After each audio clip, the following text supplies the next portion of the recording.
I went to medical school at University of Miami, and then I followed that up with family practice. And then from family practice, after the residency, I went on to a number of different locations around the world as a family practitioner, and including the Gulf War. So I have seen quite a bit. I retired in 1996, and I started doing occupational medicine for a while, and then I shifted over to an opportunity I had working in the field of disease management. And we were focused at that time on kidney disease, and we developed a program that was very highly successful. And I hired immediately a dietitian who was quite extraordinary. She was a renal dietitian, and she knew what she was doing, and she was the first person that I had seen that offered an effective therapy for kidney disease. And I realized immediately that the major problem with kidney disease and the way that they are treated in terms of prevention and caring for them is actually dietary. Controlling their diet, because everything is coming through their mouth, and you have to be very careful about what foods were selected.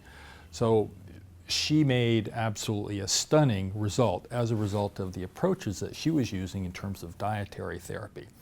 Before that time, I wasn't convinced that diet had a whole lot to do with how things would improve people's lives. But she showed me very clearly, and we've been partners ever since that time in the sense, but even though she's in Myrtle Beach, South Carolina, and I'm in Washington, we are still partners, and we join together on a weekly basis for communications.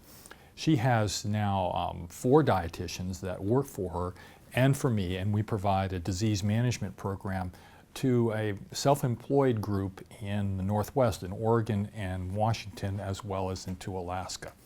And so on the basis of that, we did very, very well with the disease management for kidney disease, and then we migrated over to general disease, because when we're talking about inflammation, we see that inflammation occurs in kidney disease, no question about it, but it also occurs in all these other things.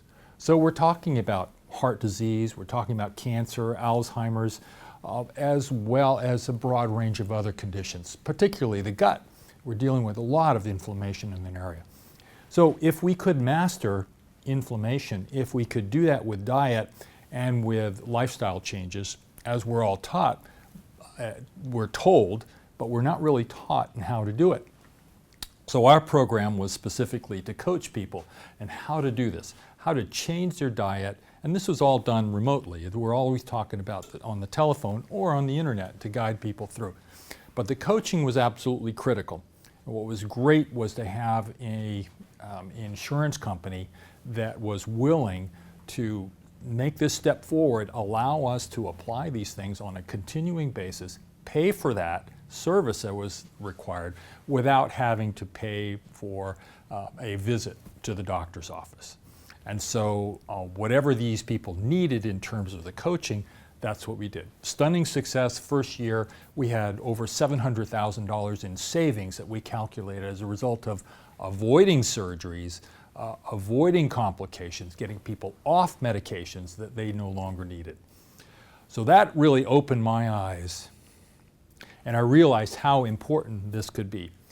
That was progressing quite well. We did very, very well with that, and we continue to do quite well with it. But about 2 years ago, I got introduced to cannabidiol.